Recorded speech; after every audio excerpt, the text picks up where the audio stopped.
Aloha! E bem-vindos à Batalha das Eras, onde a nostalgia e a atualidade se encontram. E bem-vindos à última análise dispersa de 2018 com esse canal, pelo menos por enquanto, finalizando a nossa tradição de fechar o ano com uma análise das séries de Star Wars.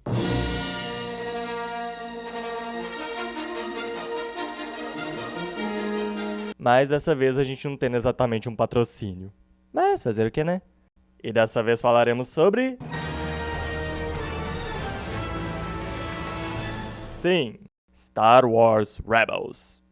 Criado por Simon Kinberg, Dave Filoni e Carrie Beck, com algumas participações de Greg Weisman, e produzido pela Lucasfilm, nesse momento já fazendo parte da empresa que controla quase tudo que você assiste, a Disney. Com essa série se passando 14 anos depois da Vingança do Sith e 5 anos antes de Uma Nova Esperança. Lançou como um especial de 1 hora nos Estados Unidos no dia 3 de outubro de 2014 e aqui no Brasil dia 4 de outubro, possuindo 4 temporadas e 75 episódios. E do que se trata? Começamos acompanhando Ezra Bridger, um órfão que costuma roubar coisas para viver, não importando de quem. Que após mais um dia de trabalho, algo estranho acaba chamando sua atenção para um certo homem, este que junto de outros atacam os imperiais em direção de algumas caixas, que foram ordenadas aos Stormtroopers que as protegessem a todo custo. Vendo um provável valor nessas caixas, pelo que foi dito, Ezra resolve aproveitar a emboscada feita por esse grupo para roubá-las para si, sendo em seguida perseguido pelos membros desse grupo e pelo Império, até chegar a um ponto que precisou aceitar a ajuda desse homem misterioso para escapar dos Imperiais. Após fugirem, Ezra percebe que essas pessoas são um grupo um tanto... peculiar, que não se trata apenas de ladrões, pelo que eles fazem, como agem e tudo mais. E após acabarem se metendo em mais algumas aventuras, com tanto Ezra tendo que salvá-los quanto eles tendo que salvar o Ezra, Kanan, o homem misterioso, líder desse grupo, revela ser um Jedi e Ezra apresenta uma forte ligação com a Força.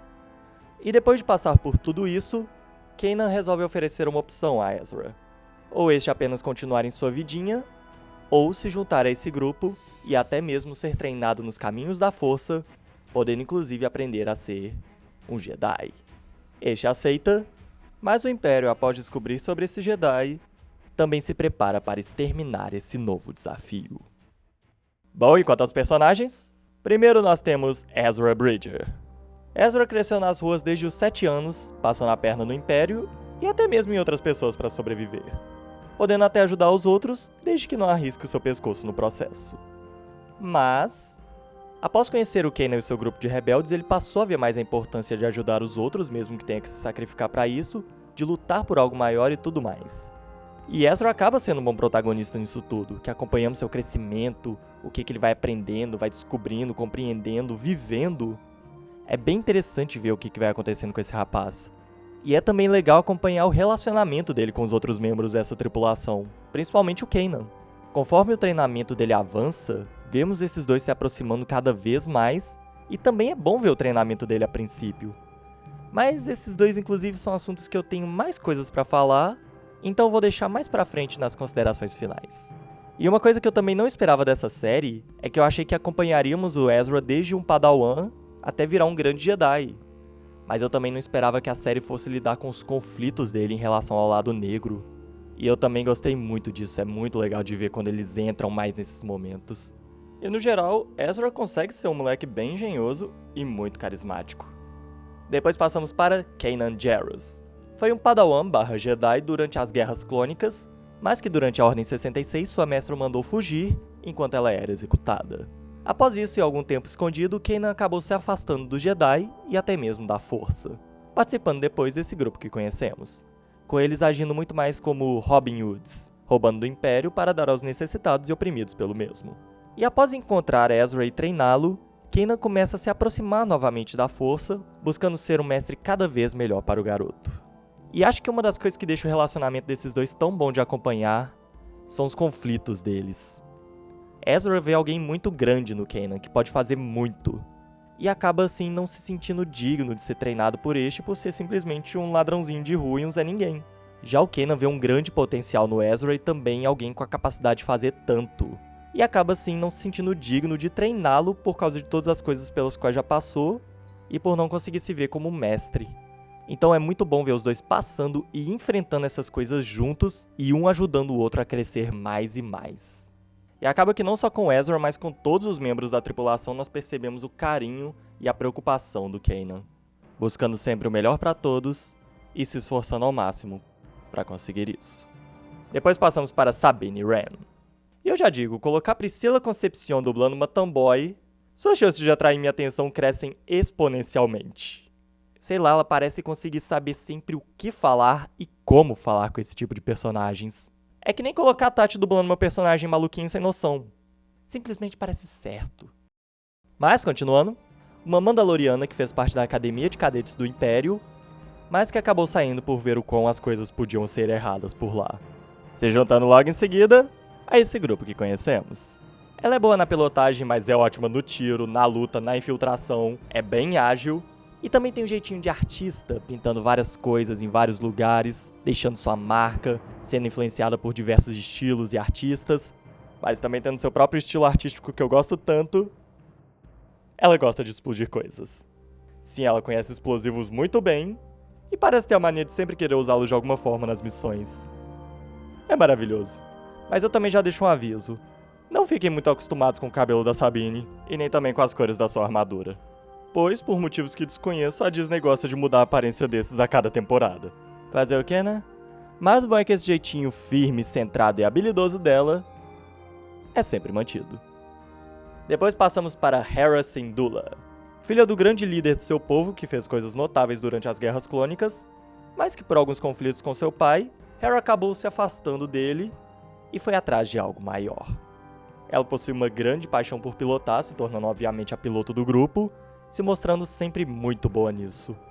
Também acho que dentre toda a tripulação, Hera é quem mais demonstra manter a esperança, não se deixar abalar, tentando inclusive transmitir isso para os outros. E também provavelmente a mais sensata e responsável do grupo. Mas também acaba demonstrando ter uns certos segredos que nem o resto do grupo sabe, o qual ela não se sente muito à vontade em revelar, mas conforme a série segue, chegamos a descobrir mais sobre isso. E também gosto do relacionamento entre ela e o Kanan, que os dois já são praticamente um casal desde o primeiro episódio. E por mais que não sejam muitos os momentos que vemos os dois se aproximando, ainda assim são momentos muito bonitos.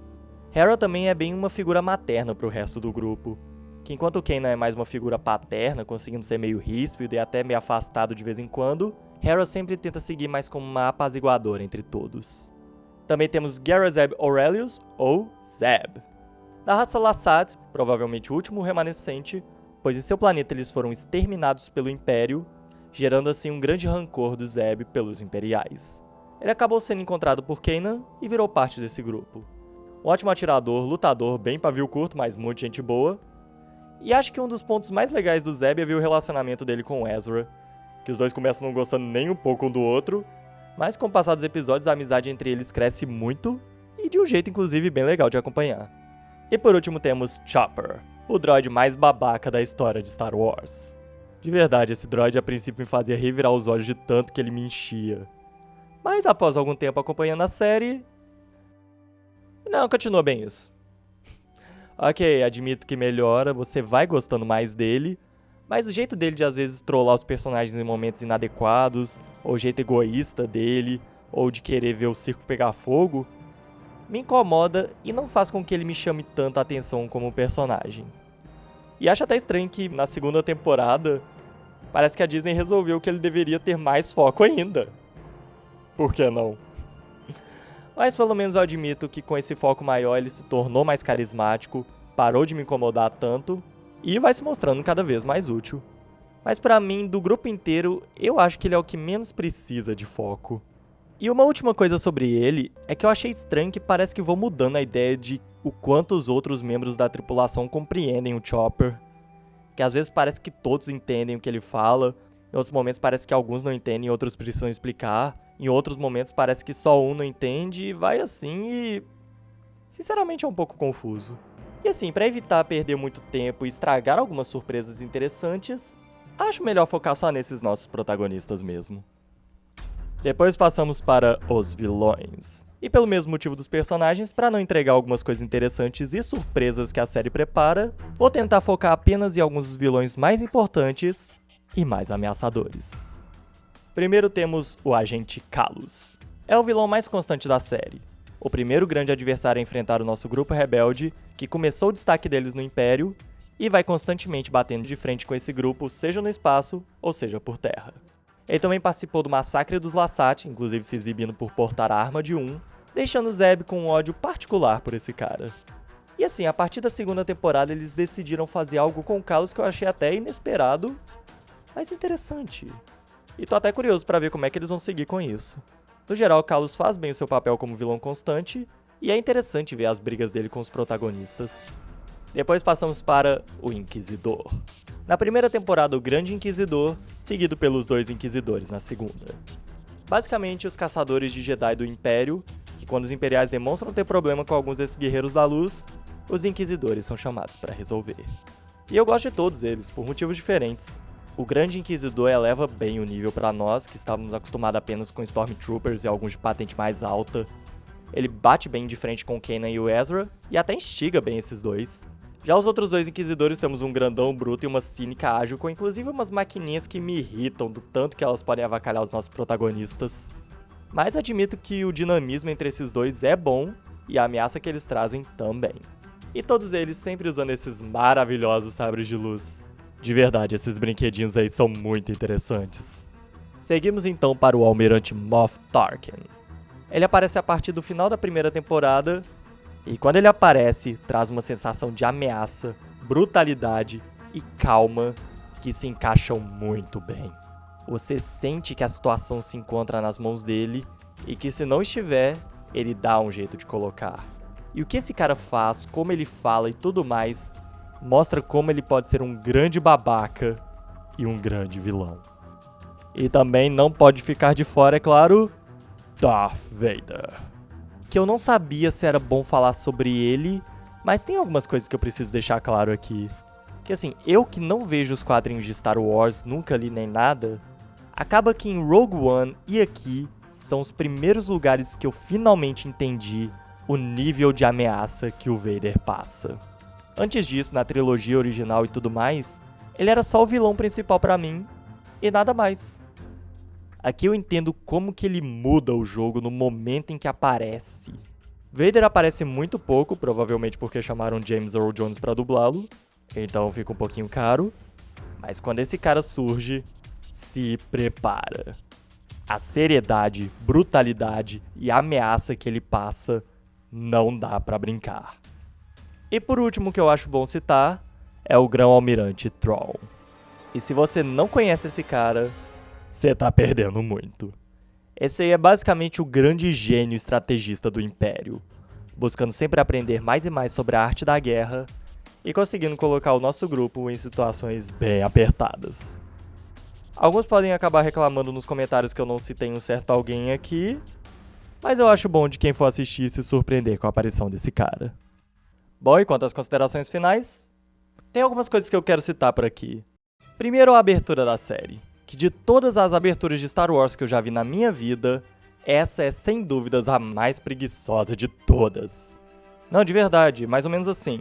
Começa o episódio, os personagens estão passando por isso, agora também tem isso acontecendo, e esses personagens surgiram e... é verdade, por falar nisso aqui o nome da série. Caso vocês não saibam, vocês estão vendo Star Wars Rebels. Continuando. E apenas para deixar claro, no momento que eu comecei o exemplo, eu não cortei nada do vídeo. É assim que a abertura aparece, e é esse o tempo que ela dura. Na série de 2003, eles pelo menos colocaram um efeito de holograma junto com os efeitos sonoros, e na de 2010 era tudo orquestrado, com recapitulações, mas aqui parece que os criadores terminaram a primeira temporada, chegou alguém e falou, ué, mas cadê a abertura? Ah é, tem a abertura, mas... a gente já tem o tempo de cada episódio fechadinho e chegando no prazo de entrega e você sabe, o rato não aceita falhas. Só coloca o título da série com a música tema no fundo por uns 3 segundos e pronto. Beleza. Foi mal, mas eu senti a necessidade de falar isso porque é algo que eu achei engraçado de tão esquisito.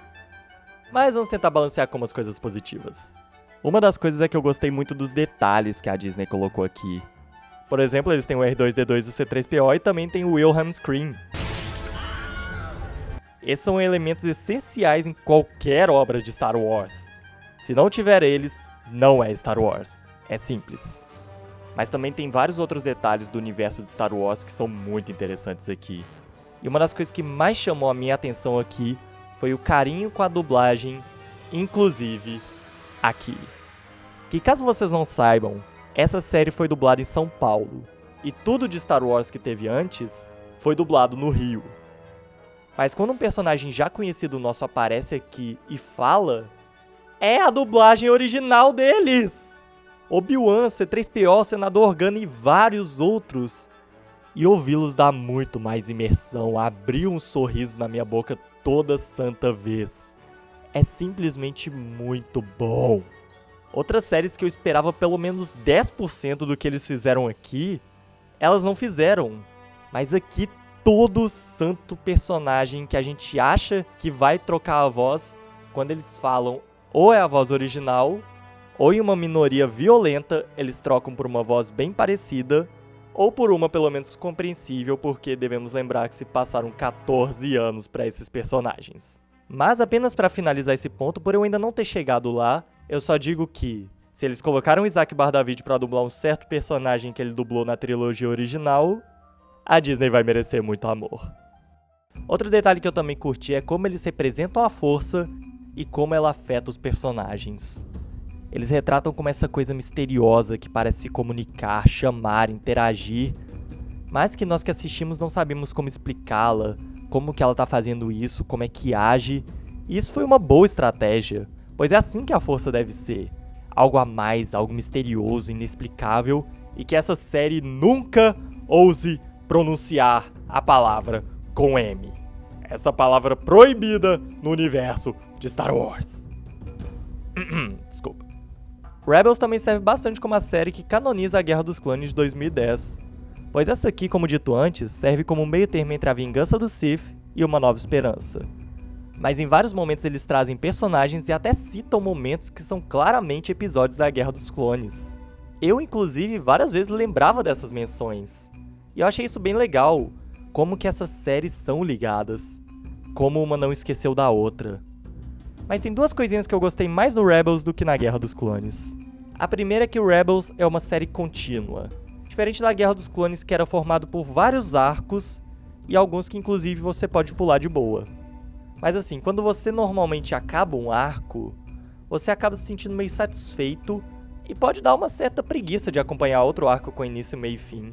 Claro, alguns são ligados, mas outros não. Então às vezes pode dar esse desânimo de continuar. Rebels é uma série que o tempo todo tá seguindo em frente. Coisas da primeira temporada podem voltar a aparecer na terceira, e eles vão seguir com a história sem ficar fazendo retrospectiva nem nada. Então é legal que essa história que estamos acompanhando apenas vai acabar quando a série acabar. Claro, cada episódio ou dois tem sua história própria, mas normalmente vão convergindo para algo cada vez maior. E a segunda é que a Guerra dos Clones tem um probleminha. A gente já sabe o que vai acontecer, porque a série meio que acaba na vingança do Sith. Então, spoilers, eu acho. A gente sabe que o Anakin vai virar o Darth Vader, sabe que o Obi-Wan vai virar um eremita, que o Yoda vai para um exílio, que o Império vai ganhar, que uma renca desses Jedi que a gente conhece vai morrer. A personagem que mais dá chance da gente investir lá é a Ahsoka, porque ela é a única que não tem o destino traçado no episódio 3. Já o Rebels, sim, a trilogia original ocorre depois dele, mas nenhum desses personagens protagonistas faz parte dos filmes. Então fica o mistério do que vai acontecer com eles, qual vai ser o destino de cada um, se vão sobreviver, pra onde que vão, como vai ser o final da série e tudo mais. Além disso, pessoalmente, eu acho bom ter uma obra audiovisual de Star Wars que não foca só nos casos de família dos Skywalker. Claro, junto com Rogue One em alguns jogos. Mas a série também tem uns probleminhas. Os meus maiores são que, primeiro, na primeira temporada meio que vimos uma ideia de um grupo pequeno de rebeldes que enfrentam o Império e tudo mais, mas que também acompanharemos os relacionamentos desse grupo. Eles ficando cada vez mais próximos, passando juntos por diversas situações, conflitos, um cuidando do outro e muito mais. E na primeira temporada temos muito disso. Já na segunda diminui drasticamente, pelo menos por boa parte dela. E tirando o relacionamento entre o Ezra e o Kanan, que vai melhorando mais e mais, todos os outros acabam se tornando tão secundários e alguns até vão meio que sumindo. Até os relacionamentos deles com novos personagens ganham mais foco. E o segundo é que também durante a primeira temporada, temos a ideia de que acompanharemos o treinamento do Ezra desde alguém que não sabe nada até se tornar um grande Jedi no final da série. E é exatamente o que ganhamos na primeira temporada. O treino mostrando o que ele precisa saber, ele tentando, errando, se esforçando mais, se aproximando da força, descobrindo mais de si mesmo, acertando, o momento levando ele a avançar, ele enfrentando o lado negro e muito mais. E dá vontade de ver ele crescendo mais e mais na força. Só que aí na segunda temporada, pelo menos durante a primeira metade dela, o Ezra já parece saber de tudo. A gente olha para as coisas que ele faz e já fica pensando, cara, esse menino já é um Jedi, ele não tem mais nada para aprender. A ponto dele conseguir enfrentar inquisidores frente a frente, esses caras aí eram pra limpar o chão com ele. E a princípio é o que fazem, mas aí depois ele já avança bastante. E eu achei ruim que não acompanhamos mais ele aprendendo. Eram ótimos os treinamentos Jedi. Mas para compensar, o aprofundamento que temos em relação à força, ao Jedi e ao Sith melhora mais e mais. E os clímax são extremamente bons. Eu vou admitir que até agora, nesse momento que estou gravando o vídeo, eu não tive o luxo de finalizar a série ainda. Eu tô um pouco acima da metade da terceira temporada, mas admito que o clímax da primeira é incrível e o da segunda é brutalmente épico. Mas no final essa situação em que eu me encontro acaba afetando tudo, que como eu disse, essa é uma série contínua. Então o final tem grande impacto. E enquanto eu não terminar de assistir, eu não poderia dizer se é uma série que começa ótima e termina fantástica, ou que é uma série que começa boa e termina ok, ou que começa ótima e termina horrível, ou que começa boa, fica ruim e depois fica boa de novo. É difícil. Então o que eu posso dizer? Com o que eu vi até agora, eu sugiro muito assistir a primeira temporada, é muito boa.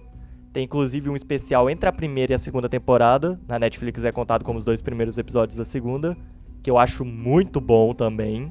E se vocês assistirem, gostarem e quiserem continuar, eu sugiro diminuir as expectativas na segunda temporada quanto ao relacionamento entre os protagonistas, o treino do Ezra e até um pouco em relação aos vilões.